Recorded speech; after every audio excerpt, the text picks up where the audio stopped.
आगे बढ़ते हैं कमोडिटी मार्केट पर रणनीति बताने के लिए आज हमारे साथ भाविक पटेल जुड़ चुके हैं। भाविक सर, गुड मॉर्निंग और शुक्रिया समय निकालकर जुड़ने के लिए। बताएं कमोडिटी मार्केट में कैसी रणनीति बनानी चाहिए।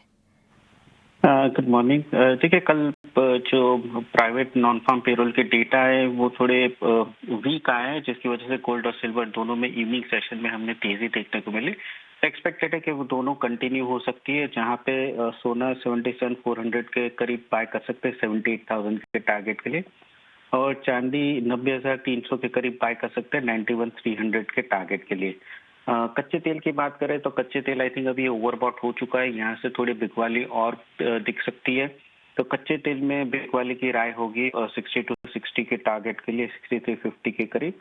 और नेचुरल गैस में भी हम देख रहे हैं कि फंडामेंटल्स काफी स्ट्रांग हैं, तो नेचुरल गैस में भी 309 के करीब बाय कर सकते हैं 317 के टारगेट के लिए।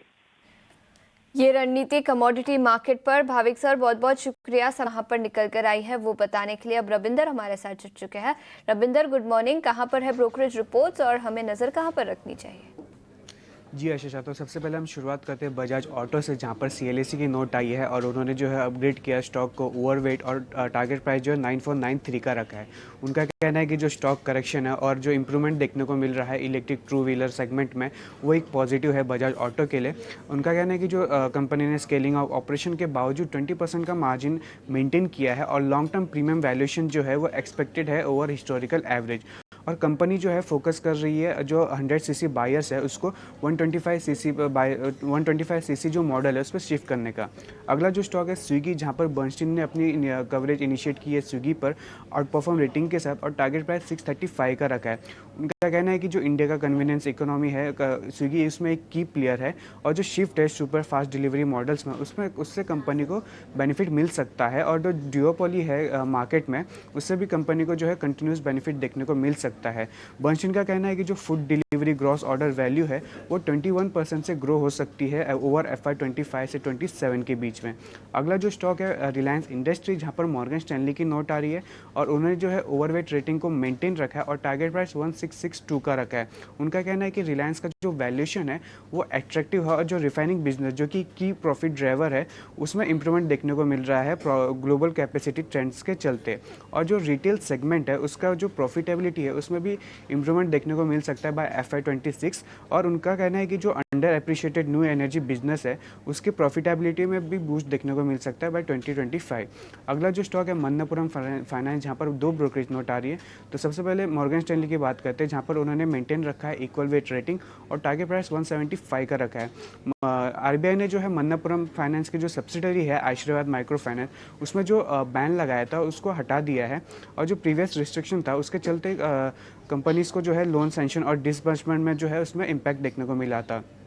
अब मॉर्गन स्टैनली ने जो है आशीर्वाद का जो MFI वैल्यूएशन है उसको SOT पर रिमूव कर दिया है, और मॉर्गन स्टैनली जो है वेट कर रहा है कंपनी मैनेजमेंट गाइडेंस से लोन डिस्बर्समेंट पेस, प्राइसिंग और अंडरवेट नॉर्म्स पर।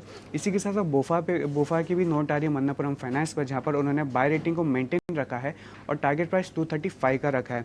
उनका कहना है कि जो RBI ने बैन हटाया है उनके सब्सिडरी से, वो एक रिवाइवल हो सकता है MFI सेगमेंट में, और जो ये जो है एक स्ट्रॉन्गर ट्रिगर प्रोवाइड करता है वैल्यूएशन री रेटिंग के लिए। और जो वैल्यूएशन है वो अभी एट्रैक्टिव लग रहे हैं, जहाँ पर उन्होंने जो है अर्निंग फोरकास्ट जो है रेज किया है 1 से 4% पर ओवर FY25 और 27 के बीच में। अगला जो है IHCL, जहाँ पर जेफरीज की नोट आ रही है, जहाँ पर उन्होंने मेंटेन रखा है बाय रेटिंग और टारगेट प्राइस 1000 का रखा है।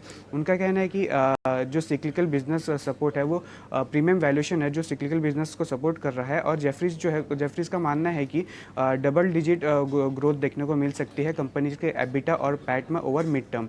अगला और आखिरी जो स्टॉक है इंटर ग्रुप एविएशन, जहां पर जेफरीज की नोट आ रही है, और उन्होंने जो है बाय रेटिंग को मेंटेन रखा है और टारगेट प्राइस 5260 का रखा है। उनका कहना है कि इंडिगो का जो फ्रेंचाइजी है वो काफ़ी स्ट्रॉन्ग है, और जो कंपनी का जो है ऑलमोस्ट 60% मार्केट शेयर है डोमेस्टिक एयर ट्रैवल में। स्टॉक ने जो है अंडर परफॉर्म किया है Q2 का जो रिजल्ट था उसमें वीक रिजल्ट के चलते, और जो कॉस्ट है वो एक्सपेक्टेड है नॉर्मलाइज होने में, और जो कैपेसिटी एक्सपांशन है वो PS कंस्ट्रक्शन पॉजिटिव है यील्ड्स के लिए। ठीक है, तो मन्नपुरम फाइनेंस, इसके अलावा इंडिगो पर जेफरीज की रिपोर्ट जहां पर 5260 का लक्ष्य दिया है, और मन्नपुरम फाइनेंस पर तो कई सारी ब्रोकरेज रिपोर्ट, स्विगी और कई सारे स्टॉक्स जो